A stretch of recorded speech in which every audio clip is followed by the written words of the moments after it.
La empresa de Square Group, de origen estadounidense y capital de la India, dedicada al desarrollo de soluciones tecnológicas para diversos sectores, ofrecen empleos especializados en tecnologías de la información que son mejores. El gobernador Mauricio Vila Dosal inauguró las nuevas oficinas de la empresa, ubicadas en la avenida Pérez Ponce, y entregó al presidente y fundador de la compañía, Varma Budaraju, el acuerdo 195 que otorga reconocimiento de validez oficial al plan y programa de estudios de ingeniería de software con grado de especialidad, modalidad mixta, opción educativa dual, con tipo de ciclo cuatrimestral que imparte el Instituto Tecnológico Superior Square.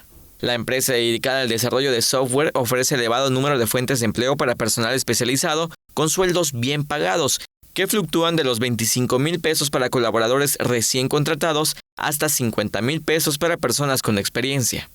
Varma Budaraju comentó que cuando se establecieron no sabían el tipo de talento que encontrarían. Sin embargo, se sorprendieron por la preparación, dedicación y empeño de los yucatecos para el desarrollo tecnológico y de software. Desde su llegada a Mérida fue evidente que hay mucho talento. Sin embargo, no estaba alineado con las necesidades de la empresa.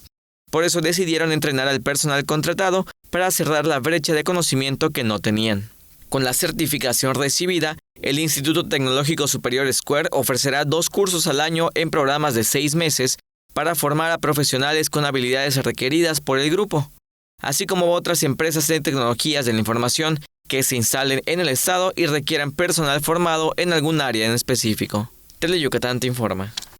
Teleyucatán te informa.